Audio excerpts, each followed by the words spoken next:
Thank you and welcome to the show this morning. The topic this morning is Masters of Martial Arts.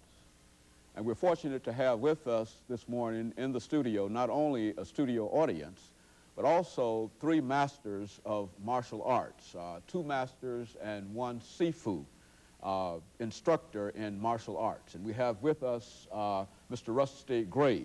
And of course, Mr. Rusty Gray is a senior instructor for the American Martial Arts Academy in Hendersonville. And of course, Mr. Gray also has stations throughout Middle Tennessee.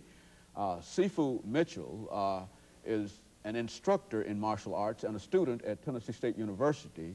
And of course, Master BAkins is also a master in martial arts. And gentlemen, let me welcome all three of you to the show this morning to talk about this very, very timely and I think interesting topic of martial arts. Master Gray, let's start with you, and of course we'll try to get the same information from Sifu Mitchell as well as Master Akins. Let's have you give us some information about your background. Certainly we know that you've been involved in the martial arts for more than 28 years. But give our audience some information about your background, and the others will do the same thing. Well, actually, I started my initial training in martial arts in September of 1962. I had a school friend in the 3rd grade. His father was a Kung Fu and Kempo karate teacher.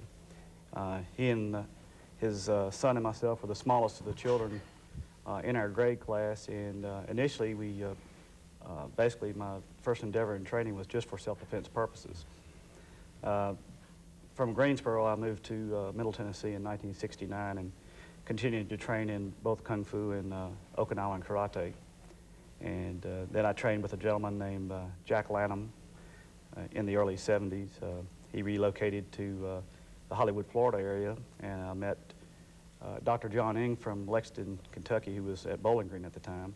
Continued my training with him, and then my past and present teacher at this time is Grandmaster John Tide of Chicago, Illinois.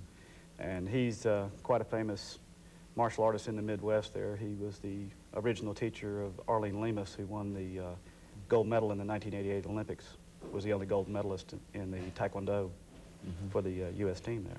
Very good. And Master Akins, let's skip over Sifu Mitchell and have you to give us a similar kind of information that Master Gray gave us. And then, of course, since Sifu Mitchell is under the two of you, we'll then have him to give us some information. Then we'll talk about this whole art of martial arts. Yes, sir. My name is BAkins. I'm 21 years old. I live in Lebanon, Tennessee. Been involved in martial arts about 12 years. My dad got me started in it. He picked me up one day and threw me in class. I've been in ever since. I own a school in Smyrna, Tennessee. I currently teach around 100 students. I've got kids in there from 3 years old all the way up to 63. Fixing to open up another school in Nolensville, Tennessee, at the community center in Nolensville. I travel a lot. I've been to 3 A-rated tournaments this year and got grand champion at 2 and second place at 1. Currently rated number 2 right now in men's black belt sparring.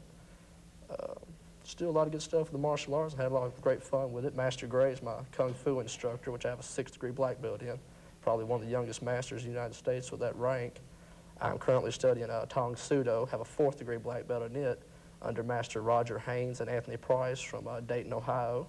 And right now trying to get on a big national fighting team with a big sponsor. Very good. And Sifu Mitchell, let's talk about you, because all of this is quite interesting in terms of what the two of you have been involved in. Mitchell. Well, I started my training, well, as you know, I'm Sifu Felix Mitchell. I started my training in Chicago under one of my high school classmates who introduced me to the art of Wing Chun.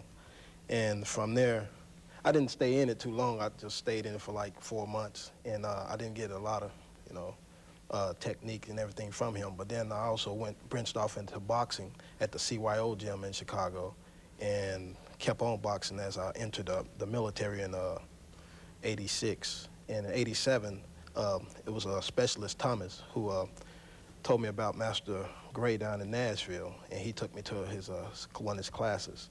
And from '87 on to now, I've been studying under Master Gray in martial arts, might say Kung Fu, Shaolin Kung Fu. Very good. Master Gray, I think that all of this information that we received is really extraordinary information, because I think all of it went together so fast that people really don't seem to understand what we're saying here.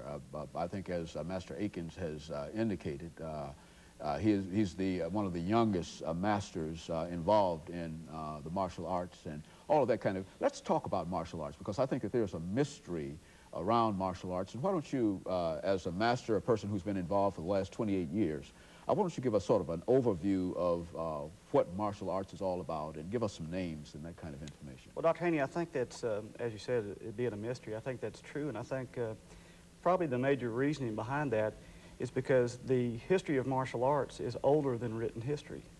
So a great deal of what's been passed down has been through folklore, through stories and poems and parables that were, you know, latter pieces that were written, and you know, reflections back into you know, even the language itself in China. You know, most of the ancient languages have characters as opposed to an alphabet like we have in English, and these are symbolic pictures, which sometimes one character creates an entire sentence or paragraph just with this. I guess just to relate back and go way back, actually very few people really have a clear understanding of the true history of martial arts. Many people think that initially that the martial arts started in China, which is actually not true. Actually started in India and traveled over the Himalayan mountains into the north of China, and was quickly moved down into, centralized into the center point and the far south of China. From the coast of the Fujian sea line there, the Okinawans are probably the ones that are the initial individuals that took the martial arts from China to Okinawa, then to Japan, and then it spread from Japan to Korea, and then Indonesia, and so on like that. So, you know, basically, like in many cases, like the Vikings, it's a lot of, because these people were sailors, you know, because they... but it has an Asian origin.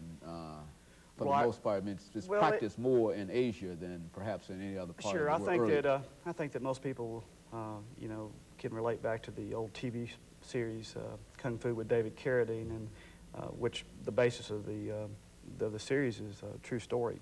And this is where Bodhidharma came, an Indian